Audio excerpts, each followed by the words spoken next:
Hopefully everybody had a great 4th of July. Hey, that was really great having Joy on in the first hour. Don't forget Pete Rose tomorrow and Bobby Valentine. Speaking of Bobby Valentine, holy cow, 3 Stanford guys. As I bring Garry Cobb in, Garry Cobb has to know. No, wait. Bobby Valentine had to have come to a couple of your baseball games at Cubetta. I mean, you yeah, maybe, yeah, maybe, but you know, he was still playing. Yeah, he was still playing, but he was in the you know, he was playing then. So, you know, I don't know that he came, you know. Maybe.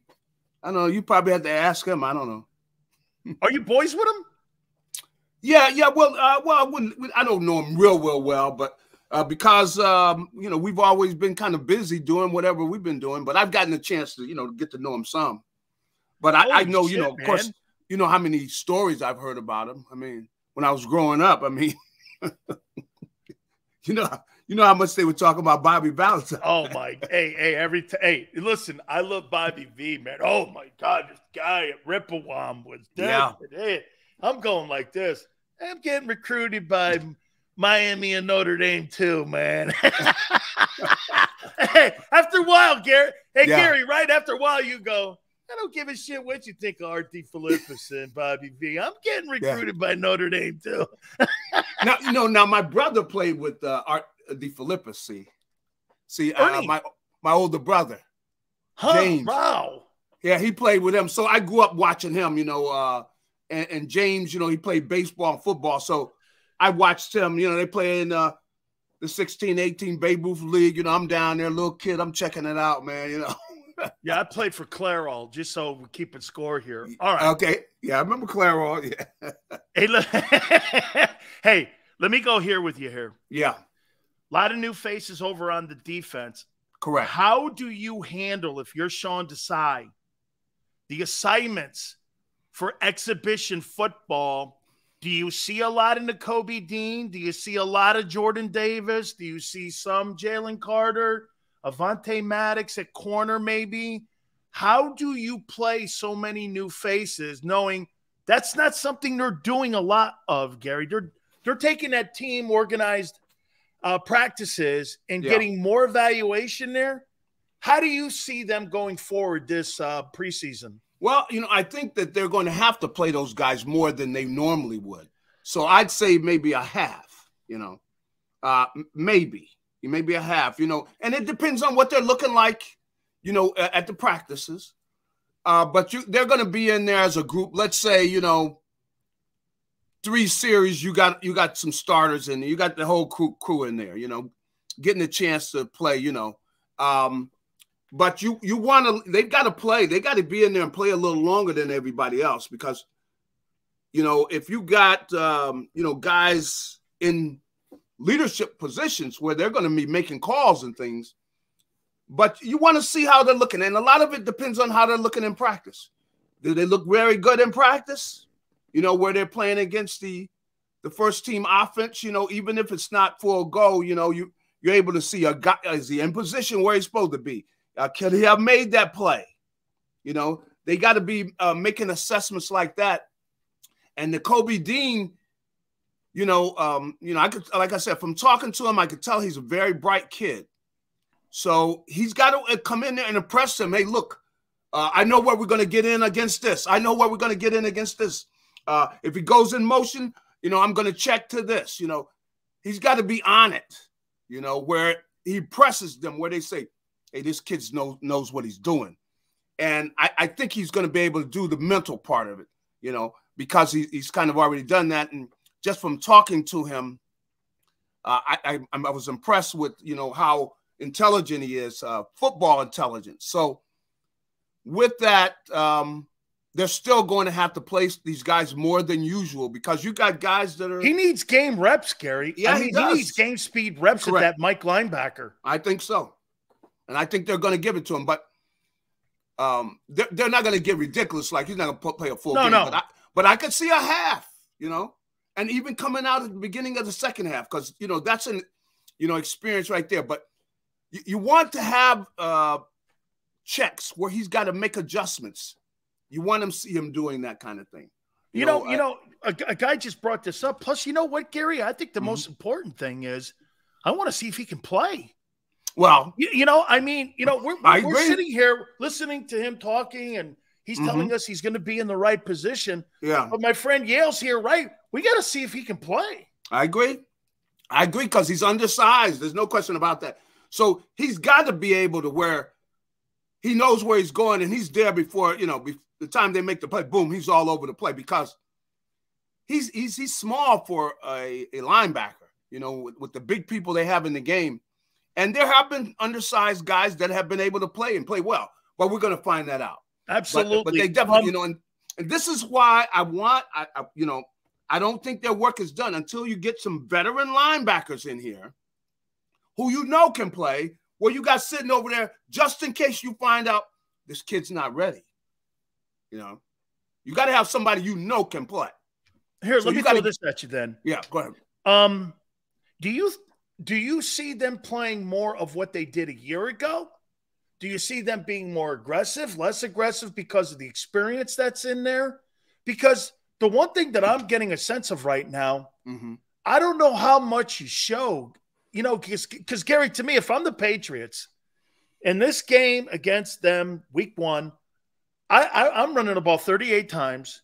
I'm going to run the ball right up the middle. I'm going to test that linebacking core, those two young tackles, and I'm going to test your safeties out in the middle of the field with my tight end coming across the middle there, that kid Hunter they got. Yeah. So for me, what are they going to look like? What is it? Is it going to look like a lot like last year? Keep everything underneath, wait for a mistake, get turnovers, hopefully get home. Are we going to see the same of what we saw a year ago? I think so, because I think what they think is, okay, we got an offense that they can't stop. Our offense is going to score. I think they come in with that confidence, and they feel like, well, all the defense has got to do is, make sure they don't give up too many big plays, because if they don't do that, then we're going to win the game, because I think we're going to have more big plays than they will. And if they just play smart football, we'll get a turnover or two. And I think that they're going to start out the season playing like that, because they really don't know. The defensive coordinator, they have an idea. It just seems like Nick, he wants a defense that isn't going to give up big plays. That is what he wants. And see, last year it was on the defensive coordinator, but when he was talking, when I went over for one of the off-season news conferences after he had hired his guy, you see, he went and got a guy that plays the same defense that's going to play a defense where he's going to keep stuff in front of him. And I think that's what they're going to do. And that's the kind of defense they're going to be playing. They're going to turn the defensive line loose, but you're not going to have a lot of blitzing. I don't think they're going to be doing a lot of blitzing. And I think they're going to rely on the fact that they know they've got two outstanding corners. Really, all of their corners, even the nickel back and everything, they got guys can cover. So I think that they're going to put more pressure on them. Maybe they play more man-to-man. But because they can't be, that sure about their safeties. But they know they got corners, and they know they got a defensive line that can get after the quarterback. So you're not going to see a lot of blitzing. Let me throw this at you, too, here. How would you indoctrinate Nolan Smith? Would you have him shadow Hassan Reddick? Would you be thinking about playing both of them on the same time? Do you put them on 3rd and long? Do you put them on 1st and 2nd? What do you think and how they're going to get him involved in this? Because I think he has a shot of being a little secret weapon here for them if they can put him in the right position. Gary, as you know, 4-3 is 4-3. Yeah. And you got that humming off the corner. Yeah, that's I mean, you got to find a spot for 4-3. Well, I think what they want to do is they do want to work him in. They want to get him on the field. They want him to have snaps. I don't think they're going to worry so much about whether he and Hassan are both on the field at the same time. I think what they're going to be doing is mainly, trying to get him on the field. He's another pass rusher. He'll be on the field. So, but you got to realize they got outside 2 guys well, 3 of them coming from outside who had 10 sacks. You know, you had Hassan, you had Graham, and you had I keep always forgetting Josh Sweat. See, all 3 of those guys had the most complete guy they may have on the whole front. See, that's why I don't think he's going to be, just taking snaps from him. But they're going to keep these guys fresh, so they will do some rotating. So he's got to do something with the opportunities he gets, because they're not going to just snatch those guys off the field. He's got to show what he can do. He's got to get in there and show, what he can do and everything. I mean, let me in the division. 2 last questions for you, Gary. Mm-hmm. Dak Prescott. I threw this question out, and again, coming from an Eagle guy and a guy that covers the team, and I'm not asking you, hey, I want the guy to suck this, and I get all that. Mm-hmm. But if you're the Cowboys going into a year where next year you got to determine whether or not you're going to give this guy an extension or not, and even start those extension talks. Yeah, he's scheduled to make $49.5 million this year.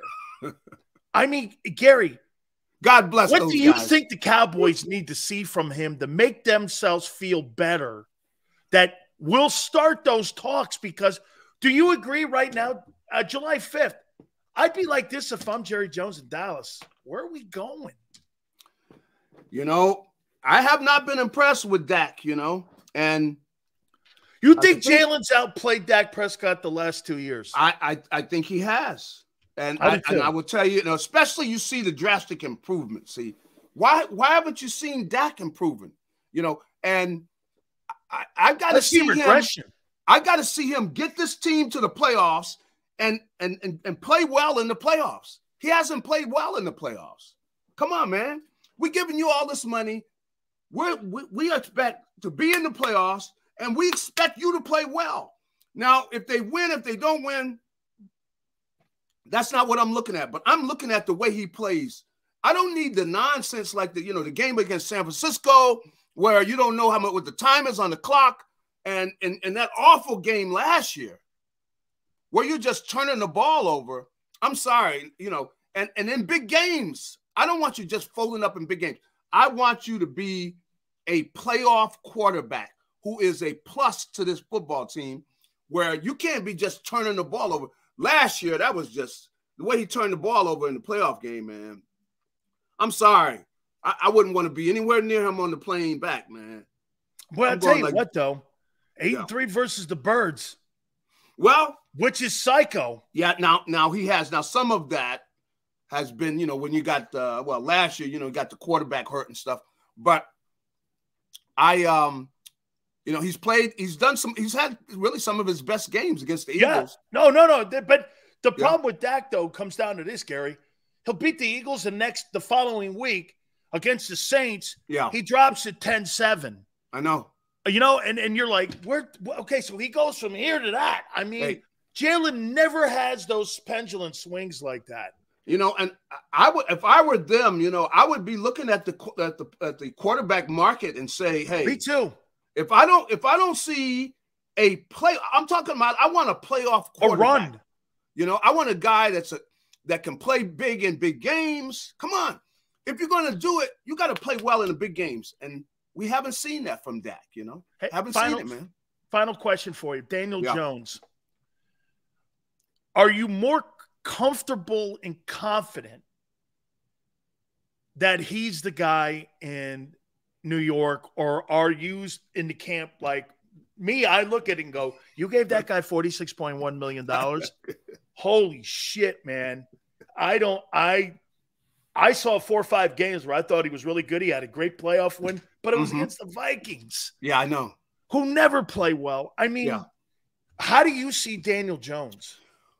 Well, I don't think he's a sure thing yet, Me too. Now I will say, they did what they needed to do, and they got a lot out of last year, what he gave them. I mean, they stretched it and got as much as they could out of it without asking him to do too much, But I think for them to progress, they'll know in camp he's got to be able to do more. He's got to be able to seem like, run a more comprehensive offense where he can throw the ball downfield better and that sort of thing. You can't be checked down Charlie and get nearly $50 million from me if I were GM. I mean, he's just a check down Charlie, man. I mean, you know, he's a good athlete. He was going to run a few times and everything, but it's because of the poor teams in the conference that they were able to get in, and he's able to get a lot more. But I didn't see a lot from Jones. Then I didn't see a lot from him to where I'm excited about him. I want to be show me something that excites me, where you're throwing the ball downfield, where you can put the ball and you work out of the pocket. Even if you can use your legs if you want to and everything. But I want to see you make drives against good teams late in the game and that sort of thing. I haven't seen that kind of stuff from him. Gary, just look at the fundamental mistakes that the Giant front office makes. Mm-hmm. So John Mara signs off on it. And get this. So he signs off on the $46 million. Yeah. But he also had to sign off on not signing the $18 million contract extension. So think about what you did there. Yeah. You didn't sign the $18 million contract extension that you could have got the guy on $18 million. You turn around, he plays somewhat decent, and you give him 46. I know. I mean, that's the problem with the Giants. There's not one voice in the room. Yeah, they don't have the clarity like with Jerry Reese or with Tom Coughlin or Parcells in the building. Yeah. They got too many Chiefs and not enough doers in that place. Yeah, I mean, to make that type of an error, that's definitely not a kind of error that a football. That's a $30 million mistake. I know that's horrible. But I think maybe they get better because they do have a good coach. I think the coach. Come on, last year that coach got everything out of him. Brian Dable did a great job. He got a lot out of. I mean, he's the kind of guy that can go in with 10 cents and somehow get in the movie, man. I mean, I think this year though, you're probably gonna be able to see whether they can. I don't think they can pull that, shenanigans again this year. They got to be for real. Absolutely, Gary. I appreciate it, my friend. Hopefully, you had a great fourth. Catch you next week. Thank you so much. All right, sounds good. You got it, my friend Gary Cobb, Fox 29. Make sure you go and check him out. Hit the like button. We're going to get to those free agents that are out there I got a big list of them too. Here that potentially, because I do think Howie has to make a move too and add some personnel to the roster. I don't think this current roster that you have on defense is not good enough to win the Super Bowl because it's not deep enough. The one thing that the Eagles had a year ago was depth, and the talent came along. And then by the end of the year, you were the deepest. Shit, all 22 guys started in the Super Bowl that started the year, which is insane. And you had depth. That's why you were able to get to that point. You don't have that this year.